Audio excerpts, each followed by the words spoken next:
And we are live. Good evening, everybody, or good morning, or good afternoon, whenever you're watching this post-match review show.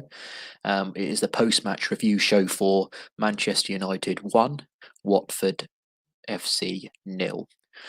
The third round of the FA Cup tie, and it's a rather uninspiring performance and match from the Manchester United team. But ultimately, the job is done. We have progressed to the next round, and of course, it's all important as well that that we continue to do so. We continue to keep up some winning momentum.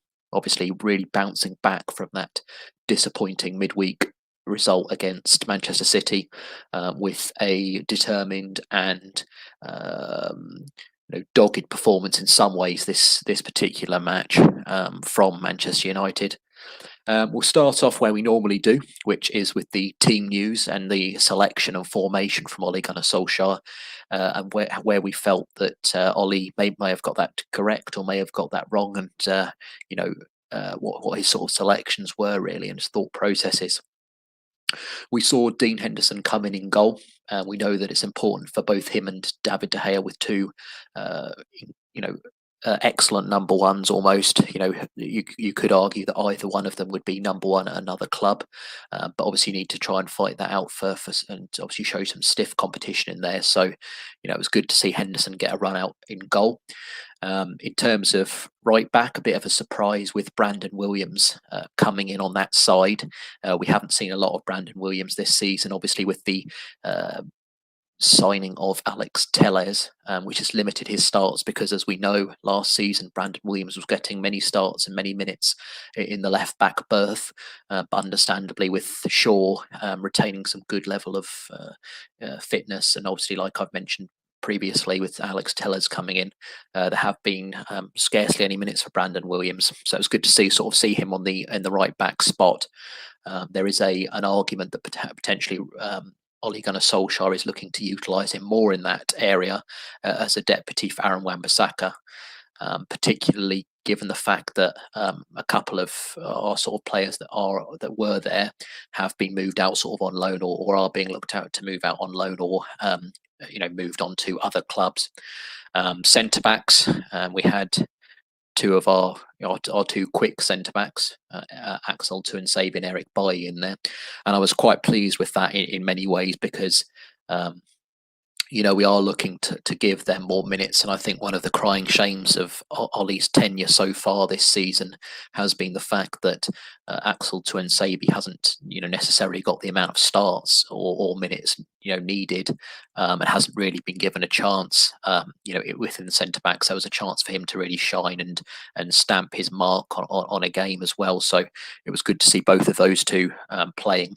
Although, of course, if we take that more overall perspective of that, it could be indicated that because both of them were starting in what is, comparatively to our league, a relatively unimportant competition in the FA Cup, given given the fact that we're joint top, so to speak, in the league, it could be seen that both Victor Lindelof and Harry Maguire are still the first choice centre backs, and the two defenders, Eric Bailly and Axel Tuanzebe, really should be really should have been, when they saw their names on the team sheet, looking to take a chance and really, show their quality and class of why they should be included in the first team, which was, to be fair, what a lot of the players needed to step up in this game, and really, these fringe players should be looking to have excellent games and make good impressions upon Ole Gunnar Solskjaer and force themselves into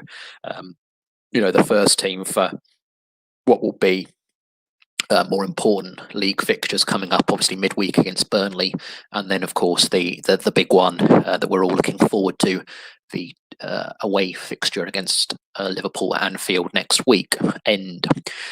So yes, it was good to see both of them. I'm very fond of both of those players, and it was good to see both of them playing.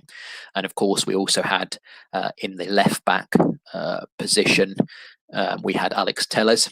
As it's been mentioned before, a lot of people want to see the competition for places, and I really think that both he and Luke Shaw, we can see that Ole Gunnar Solskjaer has rotated them quite considerably over the season so far, and it was good to see Alex Telles getting a few minutes in the legs, really sort of increases our ability to rotate. I think we're very strong, obviously, in that left back position with both Shaw and Telles.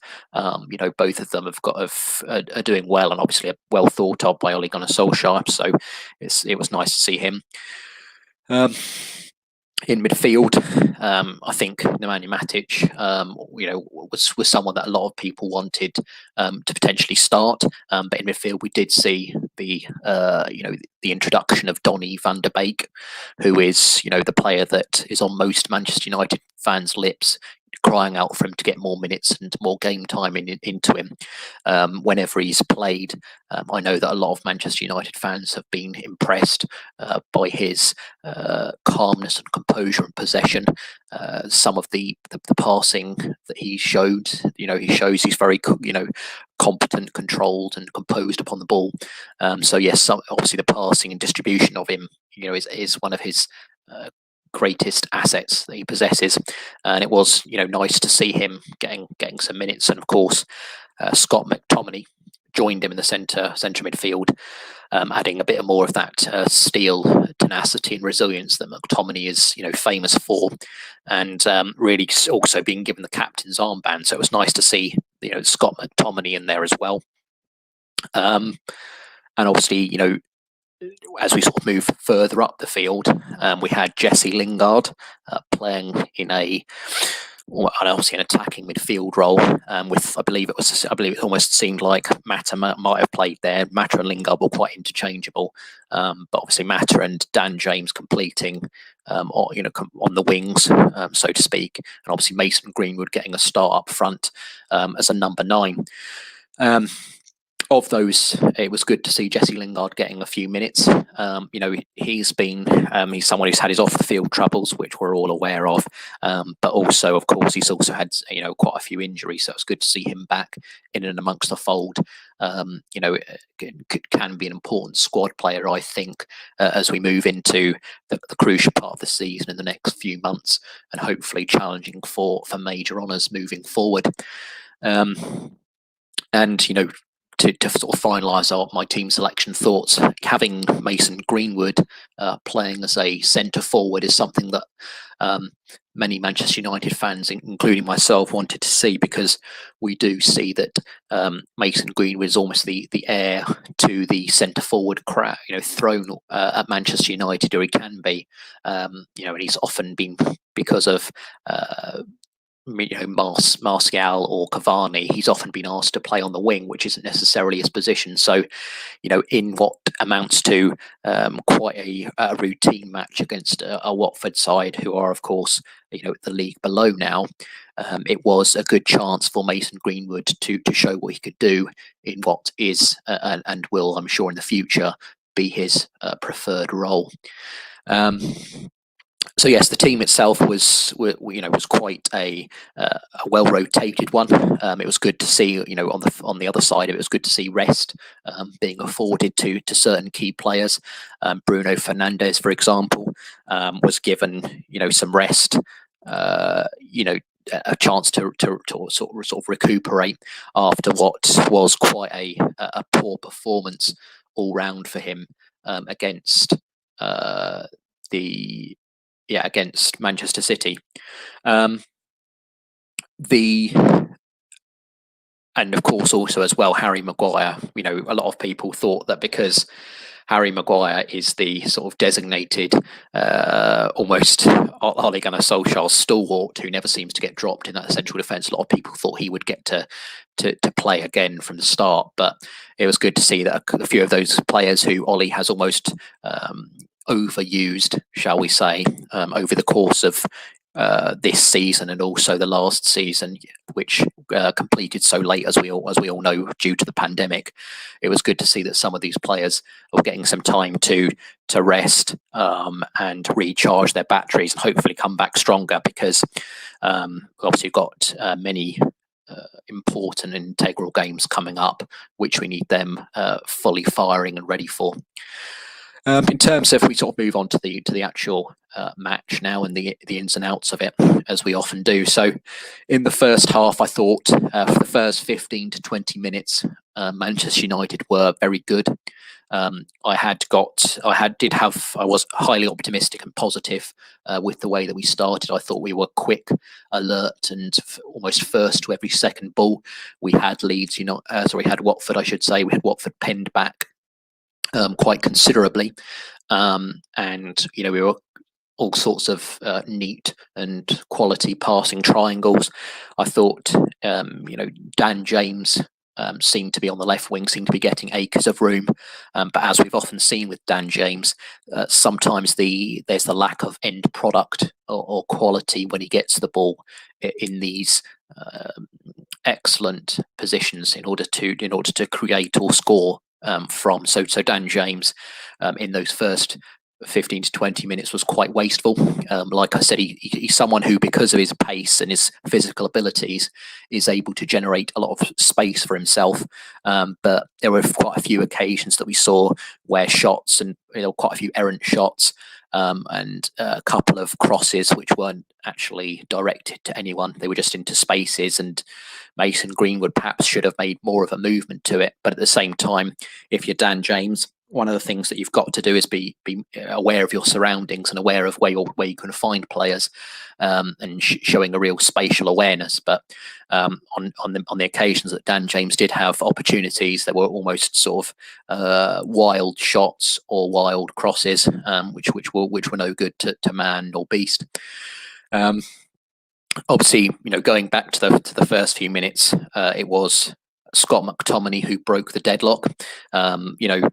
We have found that when Manchester United don't score within the first half, or even obviously quite early, so to speak, you often find that the opposition will garner confidence and really get themselves set in with parking the bus defensive tactics. So it was very important that Scott was able to break the deadlock so early, and at that time, as I've sort of mentioned, because of the high tempo and the press and the way that we were cutting Watford apart, you did feel that it would be the first of many. At that juncture, but to outline the goal slightly more, we received a corner, and of course it was another one of those wicked balls from Alex Telles, which we have seen already in his short time with Manchester United so far. An incredible curling corner, which Scott McTominay got his head to, obviously headed the ball into the ground, and it just evaded the Watford keeper and right into the corner. Cueing massive celebrations from Manchester United. Like I've mentioned, there were quite a few opportunities, particularly for Dan James, I thought, where the defence of Watford was very stretched, and it seemed that the next goal would come. On the flip side of that, I thought that Watford weren't necessarily, in that first 15 to 20 minutes, weren't necessarily offering too much, of an offensive quality. I think with both Eric Bailly and Axel Tuanzebe playing in those centre-back berths, it was a case of that we could hold quite a high line, with both of them possessing quite good speed and pace. It was definitely a factor that we were able to play the higher line and were able to press them quite much higher up the pitch. And whenever Watford did seem to get on the ball and did seem to get to try to pass out from the back, they found that increasingly difficult, if not impossible.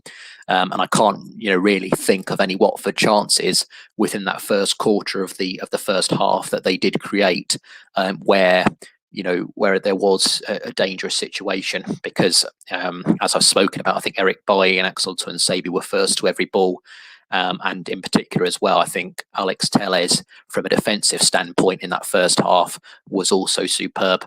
I think he had Ismail Sarr, who was almost the danger man for Watford, and they were really struggling to. He has in past, as we know, of course, when Watford beat Liverpool last season, and he was the star man. We do know that Ismail Sarr, when he gets going with his runs and his trickery, can be a very difficult proposition. But I thought Alex Telles covered himself with much glory, and did a very competent and controlled management of Sarr. And as I said, I don't think Watford were really offering much. Dean Henderson could almost have had his pipe and slippers in his deck chair because of the lack of attacking threat at that stage from Watford. Obviously, as well, within that period, we were having, as I've spoken about, quite a few chances.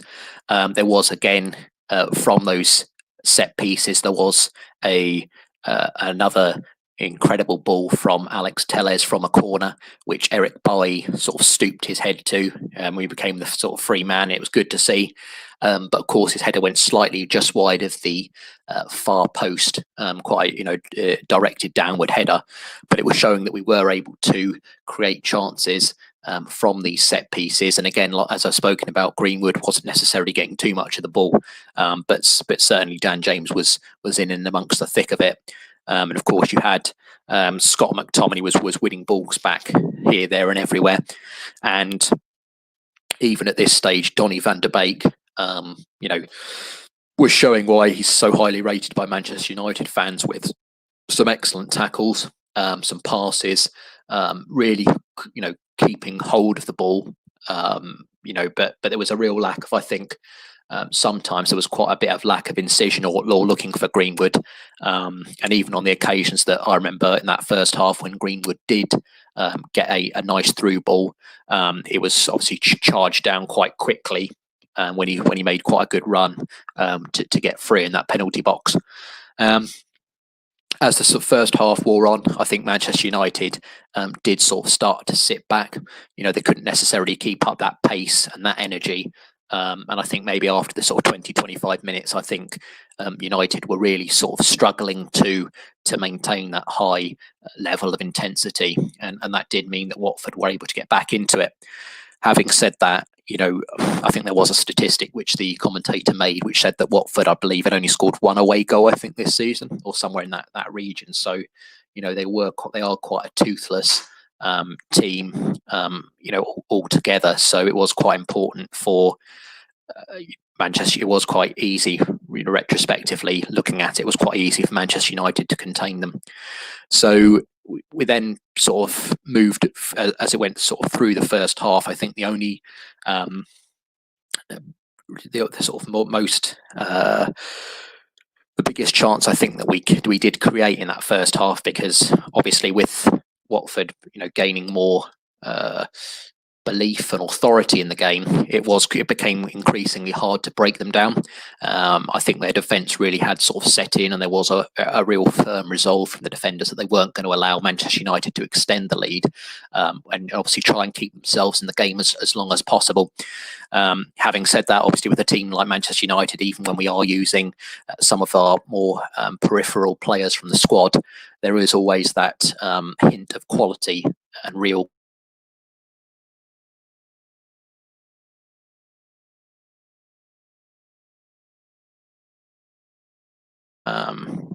it's almost, there we are. I think we're back. Was almost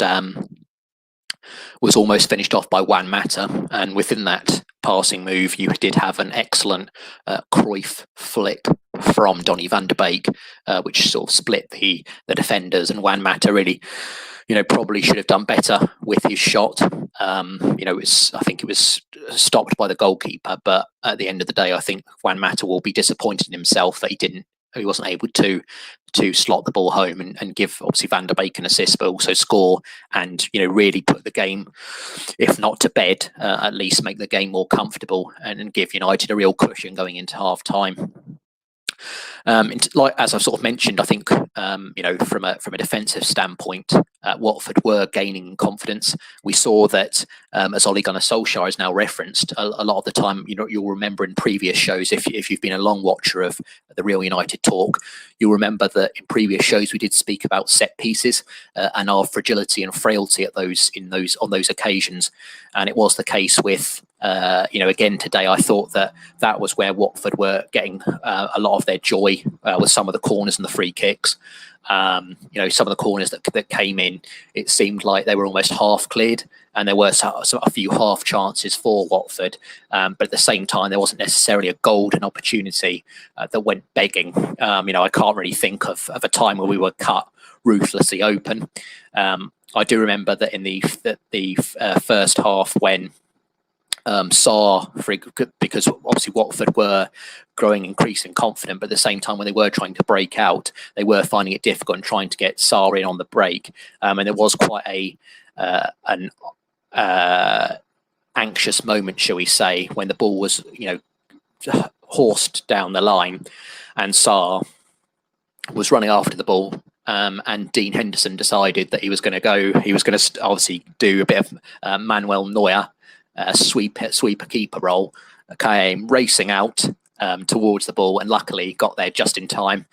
Brief chuckle or smile from Dean Henderson, but obviously it's important that he does show some of those sweeping characteristics, because if we are looking to evolve and looking to move on more on the high defensive line, that's when your keeper is absolutely vital for those sort of situations when sometimes the door is left open. And that's when your goalkeeper is going to have to, make those clever decisions about when to come and when to go. And of course, it all well ends well. It did end up being a good tackle from Dean Henderson, which stopped a potentially dangerous situation at that juncture. Just before half time, of course, another noteworthy incident that occurred was with Harry Maguire coming on for Eric Bailly, which was a forced change. Again, like I've spoken about, Watford were pushing on set pieces, and you see a sort of looped ball come flying in towards Dean Henderson. Henderson takes a commanding and authoritative position and approach, goes all the way through the defender and the striker, but in the end ends up clattering into Eric Bailly. Quite a dangerous, looking back, quite a dangerous position for Eric Bailly. And of course they brought on all of the medics, assessed him.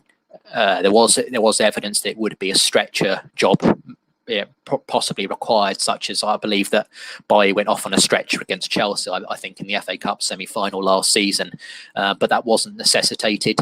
I have heard retrospectively from some news reports that Eric Bailly actually insisted with the medics that he was fit to carry on, but the medics, stepped in and offered their professional advice, which I think Ole Gunnar Solskjaer took, which was to make the substitution, and Eric Bailly went off down the tunnel. So best wishes and prayers with Eric Bailly.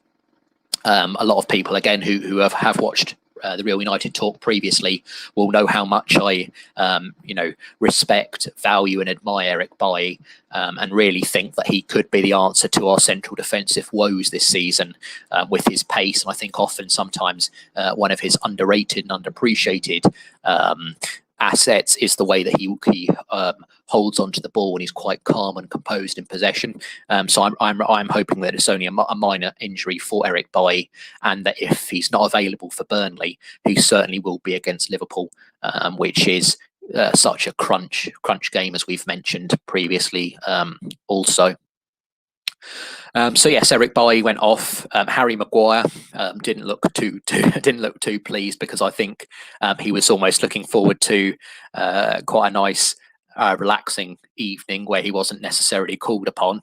In the stand, sort of sitting there with his little beanie hat on, but he was called into action, and it was an interesting decision really at that point from Ole Gunnar Solskjaer, which I'm going to touch on quite quickly, which was to bring Harry Maguire on when we were almost at the half time. Obviously Watford, I think, had a corner, an attacking corner, I should say, and he wanted to bring on Harry Maguire to make the defence more solid, make sure that we had 11 men on the pitch, which is in the end what he ended up doing. But I believe that the rules are within the FA Cup that you're allowed 3 substitution breaks, I believe. So if Ole Gunnar Solskjaer had wanted to, he could have waited for half time, which would have meant that he would have saved one of his substitution breaks. But in the end, I think altogether, Ollie did make the correct decision there, because there would have been nothing worse than not bringing on Harry Maguire while Eric Bailly's off the field and us conceding from that corner. With only 10 men on the pitch. So I do fully agree with Ole Gunnar Solskjaer's decision in that regard. It was just quite an interesting, little point of the game, which I wanted to make at that stage. So obviously went in at half time. The game had been sort of crawling, I think, at that point. The Eric Bailly incident, we've sort of spoken about how Watford were pushing up, but again, not necessarily threatening too much. And we've also spoken about a few notable opportunities that we had at the other end to extend our lead. But again, in terms of the second half, moving into that in respect of the match, I think Manchester United again started quite quickly. It's almost as though Ole Gunnar Solskjaer, when he has these talks with the players, sometimes you almost see the galvanising effect that they can have upon the players. And as I said, they started extremely quickly. It seemed, again, within the first few minutes, it seemed like United really did want to go for the kill, want to get that second goal, which, as time goes on, the more that will look as, a game-defining or a game-ending goal in some respects. But again, it was to no avail, and we again saw steadily Watford growing into the match, more and more, having more and more offensive actions. But again, it was quite a sort of dull and uninspiring match altogether, in many respects. And I think the second half was, definitely testament to that. Watford, albeit the fact that they did have a lot of the possession, and it did seem like Manchester United were on occasion on the ropes. Again, you'd have to sort of struggle to sort of pick your brains to establish when Watford had a glorious opportunity. Certainly, they might have had a few half chances here and there, but again, in terms of open and obvious opportunities, goal scoring opportunities, there was a dearth of them. Manchester United, again, we're sort of trying bits and pieces, trying to score the goal, but it was to no avail. And of course, Ole Gunnar Solskjaer, seeing that, decided to bring on two of his venerable big guns in the shape of Marcus Rashford and Anthony Martial, swapping them out for it was Daniel James and Mason Greenwood at that point. Really, I expect one of the expectations that he would have had was that those players would have been sufficient and able to deal with Watford. Really sort of win the game by themselves, but it wasn't really proving to be such. So, he was really bringing on Marcus Rashford and Anthony Martial to try and kill the game off. He has seen them as substitutes that could do so. But as I've sort of alluded to, Mason Greenwood and Dan James weren't pulling up trees at that point. So it was good to try and freshen things up and bring on Anthony Martial to sort of hold the ball up a bit more. I think Mason Greenwood was, at this point, almost invisible through no fault of his own. But again, it was just because of his lack of opportunity, I think, and lack of service from the players in front of him. I thought Juan Mata in particular, although when Juan Mata gets on the ball, he's very tidy in possession. I thought he really did struggle against a deep lying Watford back line, to create anything. And it was, we were quite blunt and toothless for some periods of that second half, where we were getting up to the opposition penalty area. Dan James, I remember, did have a curled shot at one point, which was quite, again, with Dan James, it was quite a weak, timid shot in many ways. That was never, almost a grass cutter that was never going to trouble the Watford keeper unduly.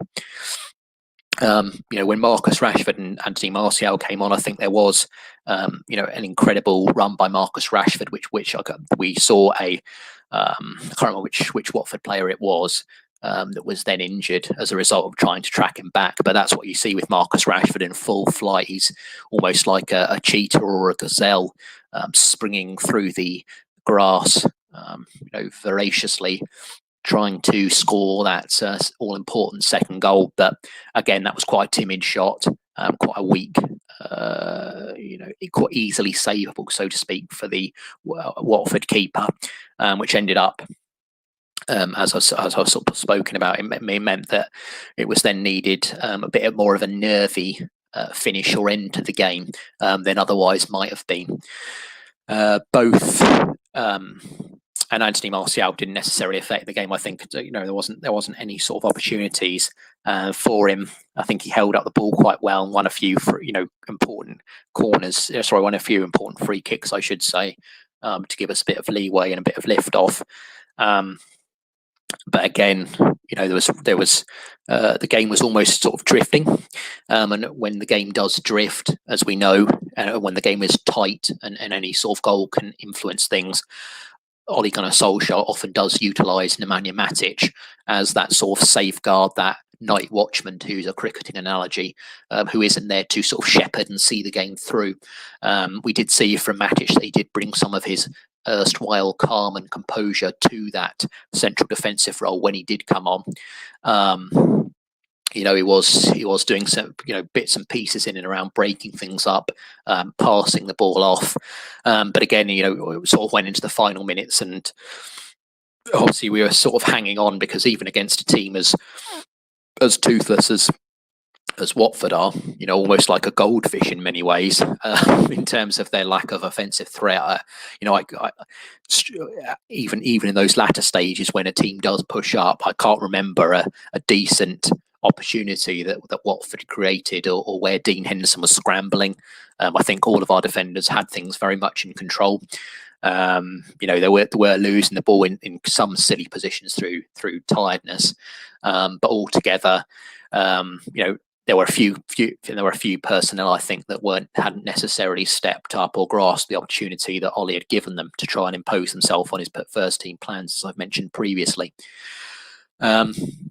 And I think the only sort of other highlight that I can necessarily remember from that second half was when Manchester United, I think it was, it was Anthony Martial, who I've just mentioned, had been winning quite a few free kicks, won one in a very good position for us just outside the D of the opposition area. Three men lined up for it: Marcus Rashford, Alex Telles, and Juan Mata. All lined up for it, and obviously it was a Juan Mata one, which is who I wanted to take it because he does have an excellent free kick record. But he sort of grasped it and swung over it, and really that did sort of sum up, really Manchester United's night, which was that lack of final product of end quality. Lots of good opportunities, I think, because you're always going to get those against lower league, lower quality opposition. But there was no one necessarily grasping things, and the game sort of drifted really at that point into what was the final whistle, as you'll have seen from the title, and of course if you've watched it, into a 1-0 victory, which does see us through the third round. No second legs, no anything like that. So we are in the fourth round, which was really all Ole Gunnar Solskjaer would have wanted.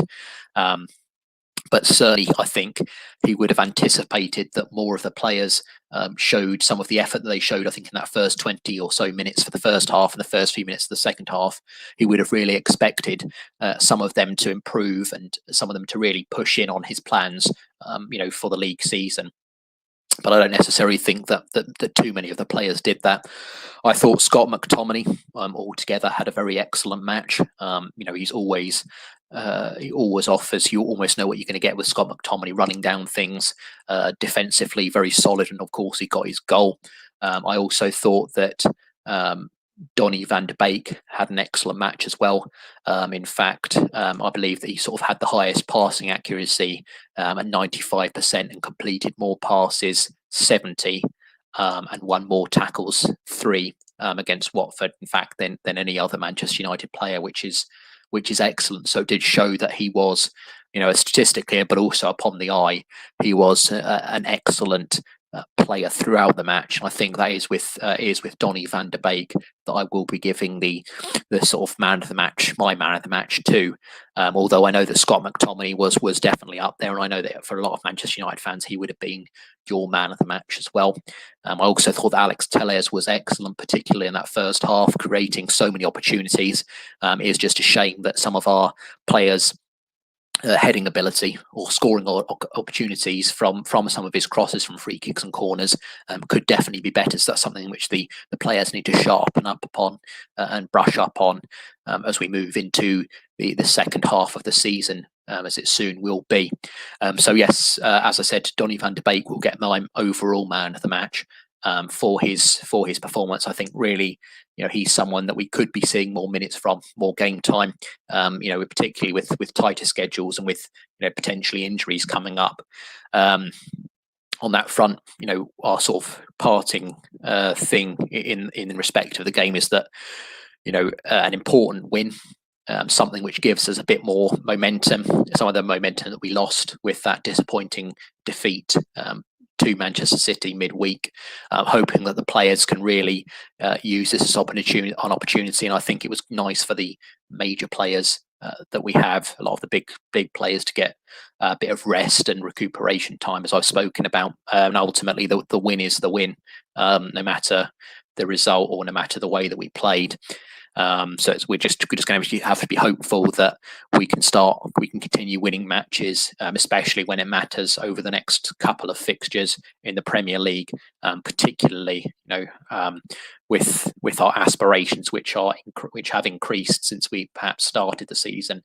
We really are going to look forward to this match against Burnley and against Liverpool. But as I said, Donny van de Beek for me, man of the match. Altogether, and that sort of ends things in terms of the post-match review. Remember that this is the Real United Talk.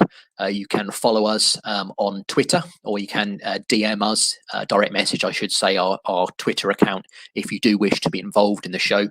Remember that we are all here for real fan opinion, and really making sure that you get your voice across if you so wish. And of course, you can remember to like, share, and subscribe in terms of the YouTube content, and really get involved as we try and grow this community moving into 2021. But thank you very much for your time, and that's me signing out. Thank you.